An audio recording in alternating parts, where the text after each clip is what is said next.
10, 9, 8, 7, 6, 5, 4, 3, 2, 1, 0.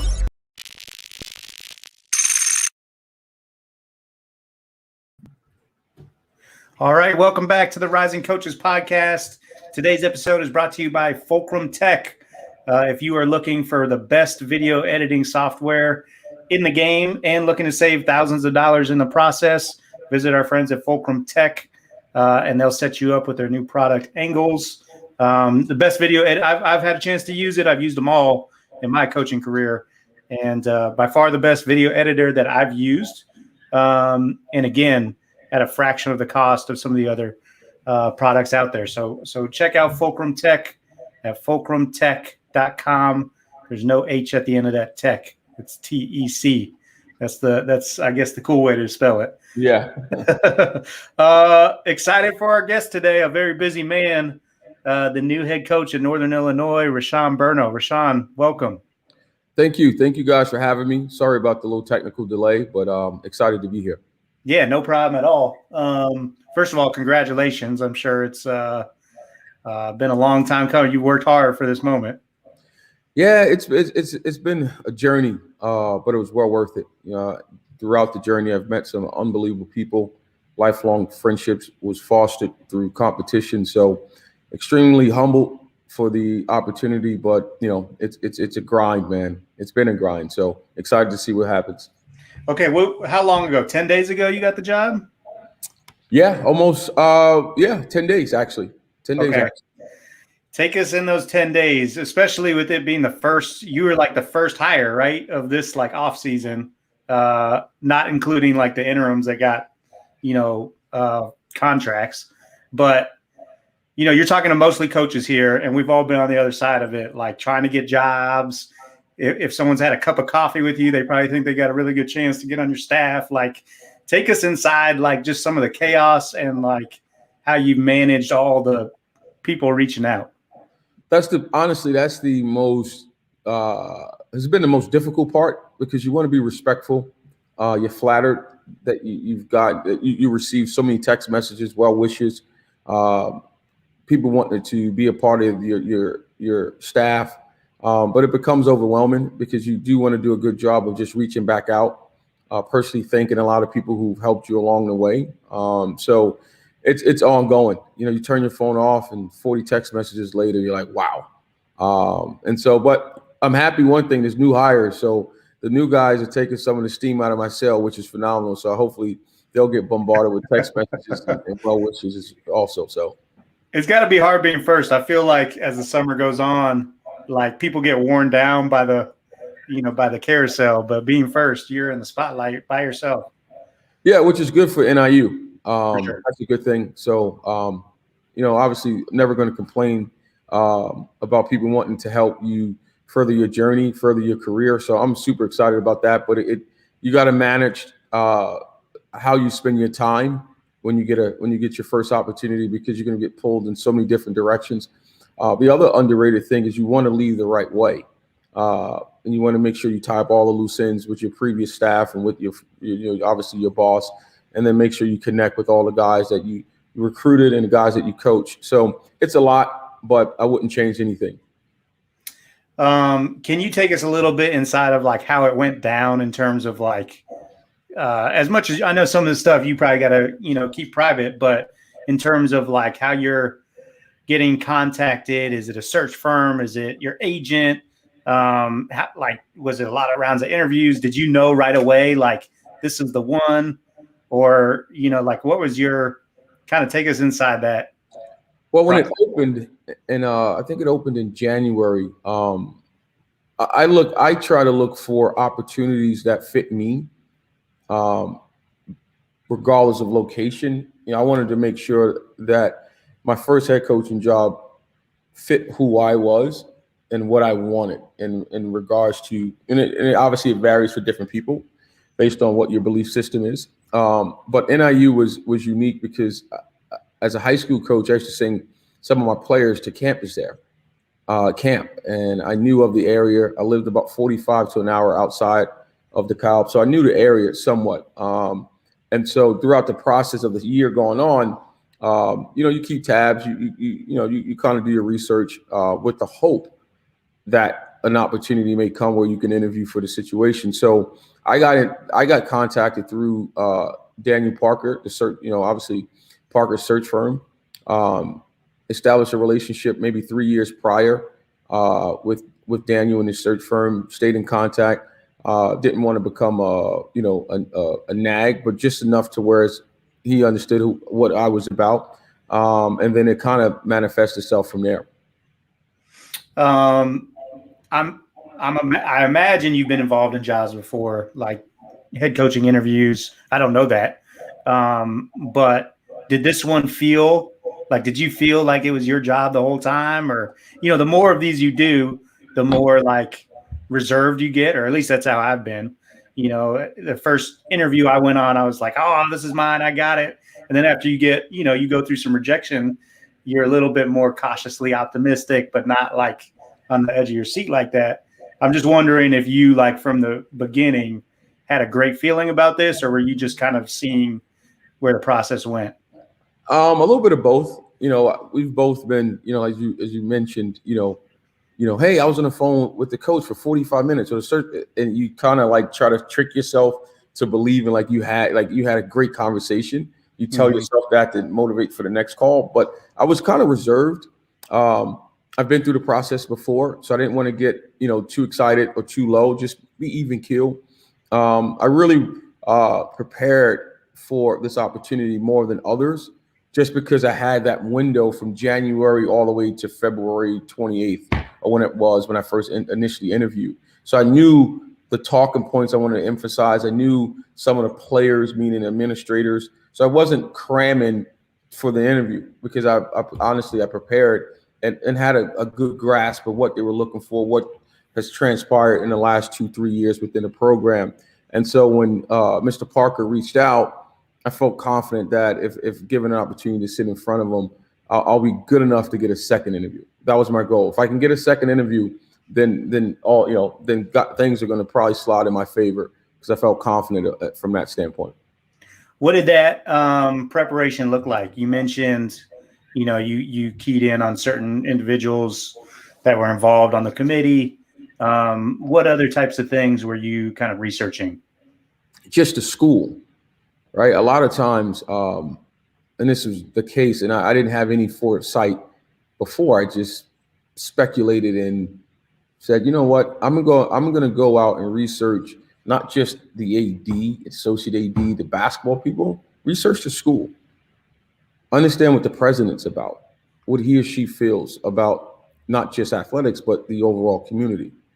And then when you get an opportunity to sit in front of that president, now you have more background on what they feel is important for education and for the institution. And so a lot of times you over prepare for stats and, win percentages and defenses, all that stuff matters. I'm not trying to devalue that, but the president's going to have a say in who he or she hires to be the face of their athletic program. And so I really try to get a little bit of insight on what the president was about, so I can tailor my pitch, my presentation based on some of the information that's out there publicly.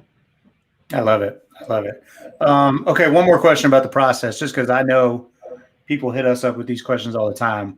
Are you a big like portfolio guy? Did you give them like a 100-page document, or do you keep it like pretty simple in terms of your presentation? Pretty simple. I liken it to if you went to your mailbox and someone sent you a big packet or a package or a presentation, you'll glance over, but you're really not going to thoroughly go through it. And so I wanted to be as organized in my thoughts as humanly possible, to try to make a connection with the individuals that you're interviewing with. I don't want anyone to be distracted. I didn't want anyone to be distracted by looking at a binder. I'm going to tell you my story, and you can research it later, but I want you to focus in on me and what I'm saying. And so I didn't want to distract anyone from, and it may work for others, but for me, I wanted to present my story and give you my vision live. Great advice. Great advice. Okay, so 10 days ago, you got it. How many days have you been able to spend on campus there, or if at all? Oh, I assume you were up there for the press conference. Yeah, just one day. I'm actually going back for an extended period of time tomorrow. Okay. Obviously you communicate like we are now via Zoom with the people that's on the ground. But I've been just getting organized, get my thoughts together, trying to figure out what I'm gonna do staff-wise, what I'm gonna do individual instructions, how I'm gonna integrate myself with the community, integrate myself with the athletic department. So just really trying to hit on those things. And so when I do get there tomorrow, I'm hitting the ground running. Okay, I have a couple of things I want to dive into along those lines. Number one, how important is it to you to find like time to yourself, especially over those last 10 days, to like have some like time for thought and get away from the noise and the text messages and, all the obligations that you've had? Or is there just no time for that? Like, are you getting away and jogging every day or working out or, like. You have to. You have to, especially for first-time head coaches. And it's overwhelming with the amount of responsibility that's on you, and more importantly, that you feel that you have on you, right? The reality is you're taking over a new program. You have to connect with the 13 guys or 12 guys you got in your locker room. You got to make sure that they feel wanted and needed. And then you have to wear the other hat where you got to do administrative things that you've never had to do at a consistent basis. So I think finding time to jot down your thoughts, getting in it, whether you're working out, whether you're getting in a car for a drive to whatever, like you need to quiet your mind and get peace of mind, more importantly, because it does become overwhelming and you can get a little ahead of yourselves, worrying about things that need to take place in July and you're worrying about it now. And so staying organized in your thoughts, I would tell you, is probably the most important thing you can do. And you got to turn your phone off. Got to turn your phone off. To get peace of mind, to get clarity, you got to turn your phone off. And I fall victim to, I don't think I've had a full battery, and I've charged my phone every night. I don't think I had a full battery since I took the job. I could never have enough battery because you're constantly fielding phone calls, making phone calls, returning text messages, figuring out, what do you need for your roster? All those things that we do every day gets magnified when you first take over a program. Okay, so you've got like 10 things that when you take over a program, you got to get to right away. Have you like organized, like prioritized, like you mentioned a few of them just now, like hire a staff, connect with the current players, connect with people around campus, recruit, like how are you attacking that? Some people go straight to the roster. Some people go straight to their staff. What's the order of priority for you? Well, for me, it was the players. To have some empathy there, understand that they have their concerns. New guy come in, especially when you take over a program where a coach was, obviously not retained. There's a lot of fear, and a lot of those guys want to know, are you going to keep me? Do I have a role? Do you like me? And so I think having that awareness, you got to connect with the people that you're going to coach, that's going to make up your program. To me, that was a priority number one. And from there, I think for me, it was immersing myself within the athletic department. I've never worked at NIU. I don't know how they do business. And so I wanted to make sure that I had people helping me before I went in there and thinking I had all the answers and putting myself in a box, opposed to having to make a decision not based on real-time information and education on how business is conducted at Northern Illinois. So I wanted to do those two things. The recruiting piece you do every day, right? I do that every day. I don't need to refocus myself. I'm constantly contacting my people that I trust and value in that region. And so I don't really, do I have to shift my focus? Some, yes, because I'm no longer looking at this type of player, but in order for us to beat the schools that we need to beat, we got to recruit at a high level. So I didn't think I needed to readjust anything. I think I needed to prioritize how many people I called back per day But those other three things I mentioned were way more important for me to reestablish, the identity of the program. And I think it starts with the players. I think you got to do a tremendous job of just reassuring those guys that they'll have an opportunity to play for you. That was more important than hitting the ground and pounding the phones and try to get new kids. Okay, what will the identity of your new program be? It's going to be fun, passionate, fierce competitors. I think in order to turn something around, you got to compete. Yet again, I understand the magnitude of what I entered in regards to taking over for someone who was let go.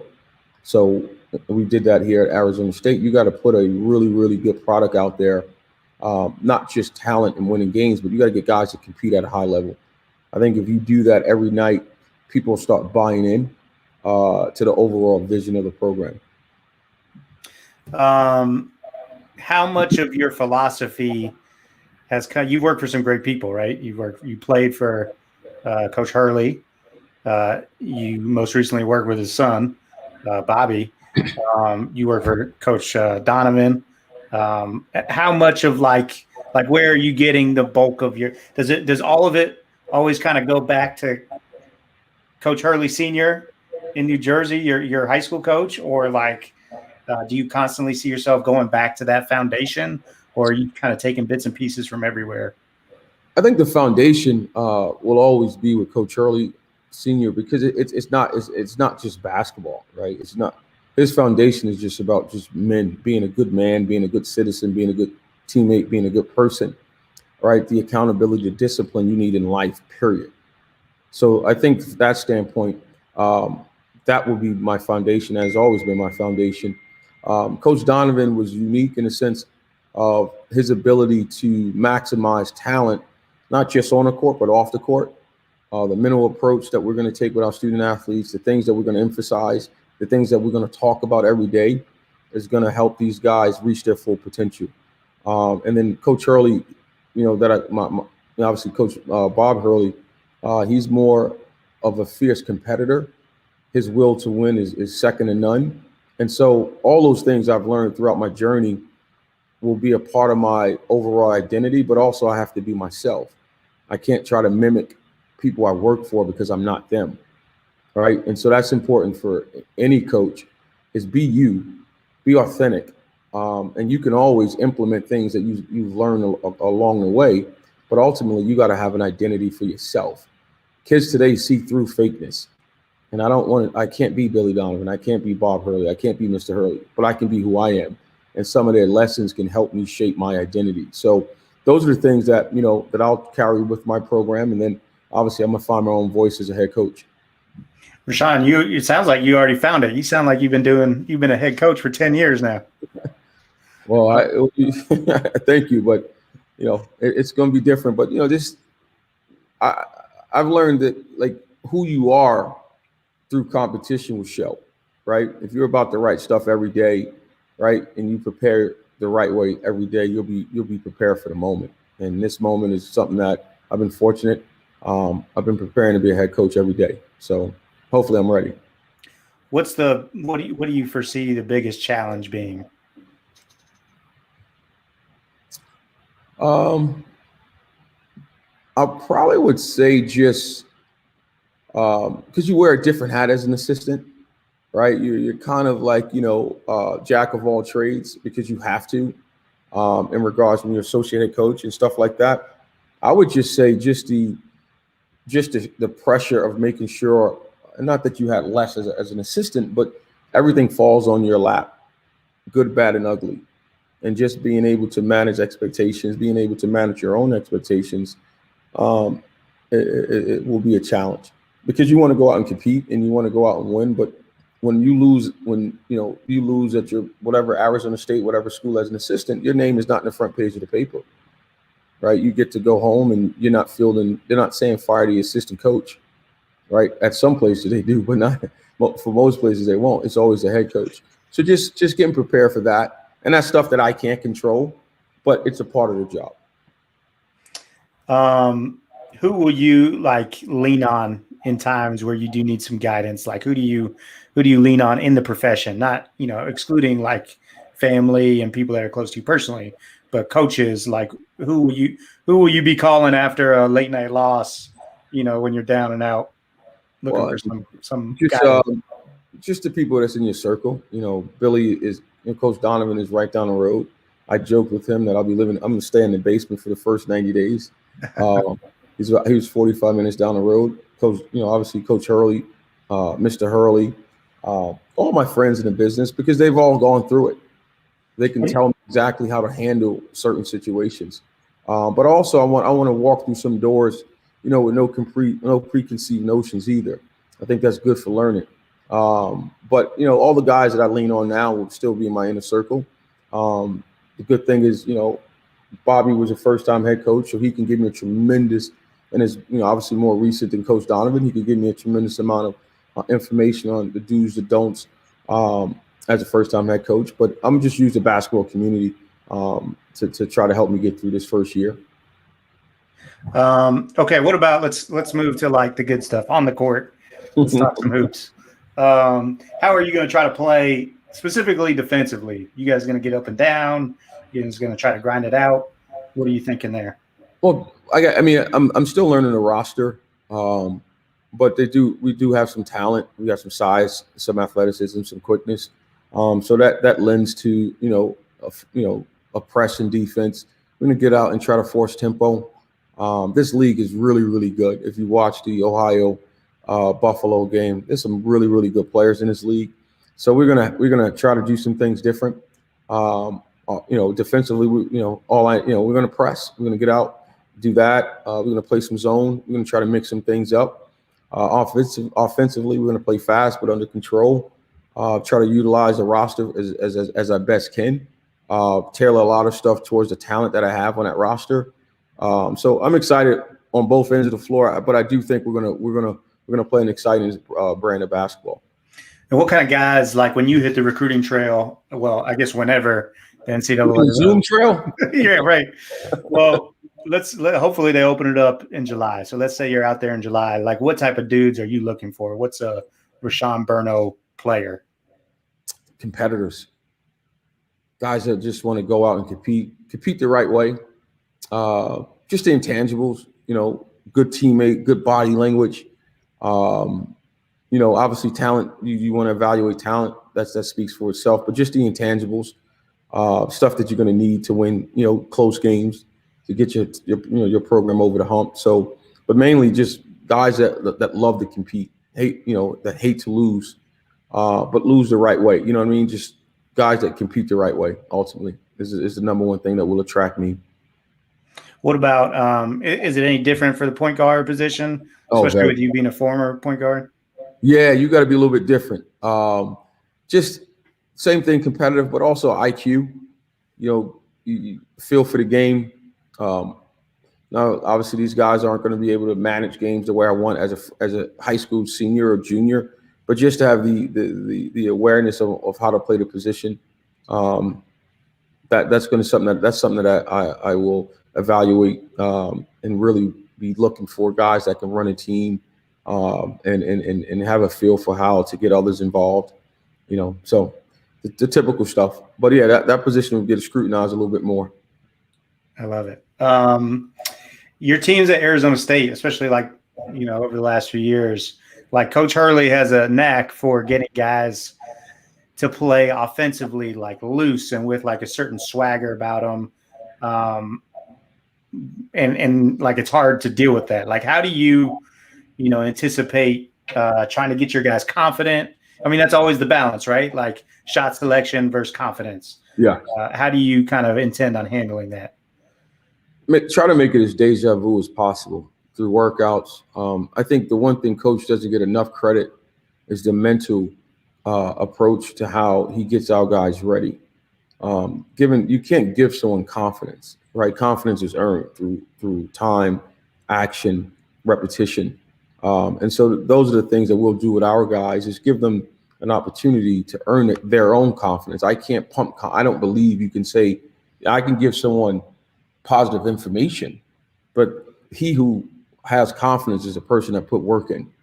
And I use the analogy, I tell it, like, if you took an exam on Friday and studied on Thursday, more than likely, you're not gonna have confidence that you're gonna pass that exam. But if you study Tuesday, Wednesday, Thursday, you walk in a little bit more confident for the test on Friday. And so we're going to put a lot of work in, but our guys will have the freedom because they've earned the right to have that freedom through hard work and putting in work to get better on and off the court. So we're going to give our guys a tremendous amount of freedom. We're going to encourage our guys to be expressive, but it also has got to fall under the team umbrella as well. There's nothing that's going to take away from the team. No individual player is going to take away from the team. It's all got to be done the right way. You guys, again, at Arizona State, did a really good job. You got some JUCO guys, you got some transfers, you got some great high school talent. Will it be a mix at NIU? Do you really covet, experience? That seems to be a trend that, stay old. What's your thought process in terms of that? I think it lends to success. I truly believe the older you are, the better chances. The other thing is you've got to be aware of this transfer portal. That's going to change the game tremendously. The trend of poaching, good mid-major players to go to the high major level. You got to be aware of all that stuff. And so we're going to have a balanced roster as much as we humanly possibly can. I think youth is good for the future. I think having some older guys that's already been through some wars, whether it's with you or other places, to come in and pour into the program will be vital. So we're going to have a mixture. But I think high school guys are important. I think being able to develop a young high school guy as a freshman so that person can be ready as a junior to take you to the next level or to win championships is important. So we're going to have a mixture of old, young, with the roster moving forward. Yeah, and you certainly got a lot of talent in the state of Illinois to be able to do that. So yeah, that helps. Okay, Rashon, last thing I want to do is I want you to give us some advice. Let's say I'm an assistant coach. I've been doing it, 5 years. Obviously, you paid your dues and did it for a while. What advice could you give me? I want to be a head coach one day. What's the biggest things you learned, during your time as an assistant that helped you get to where you are today? The first thing is perfect your craft. Be the very best assistant coach that you can be. The other thing is don't box yourself in, right? Don't just make yourself to be a one-trick pony. Oh, I just recruit. Oh, I'm a recruiter. Like, stay away from labels. Mm-hmm. You're a coach. That's the first and foremost. The thing that I truly believe that young assistant coaches need to, and I was victim of it too, because my third year in the business, I'm thrust on Billy Donovan's staff, right? So now I'm trying to figure out, like, how do I make my mark? How do I get Billy to see me? And the only mark I can make is in recruiting. And I was so wrong. And I think if your head coach cares about you and your development as a coach, hold them accountable to expose you to different aspects of the game, not just on the court, the game of coaching, meeting with boosters, sitting in meetings with the AD, sitting in meetings with ticketing, sitting in meetings with these sports administrators. That's going to get you prepared to be a head coach, because ultimately when you sit down and you got to articulate your vision of a program, it's hard to sell something you've never done. It's hard to do that.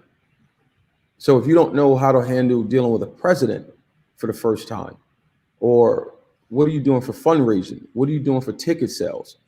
Then you're gonna really put yourself in a tough situation in order to get a job.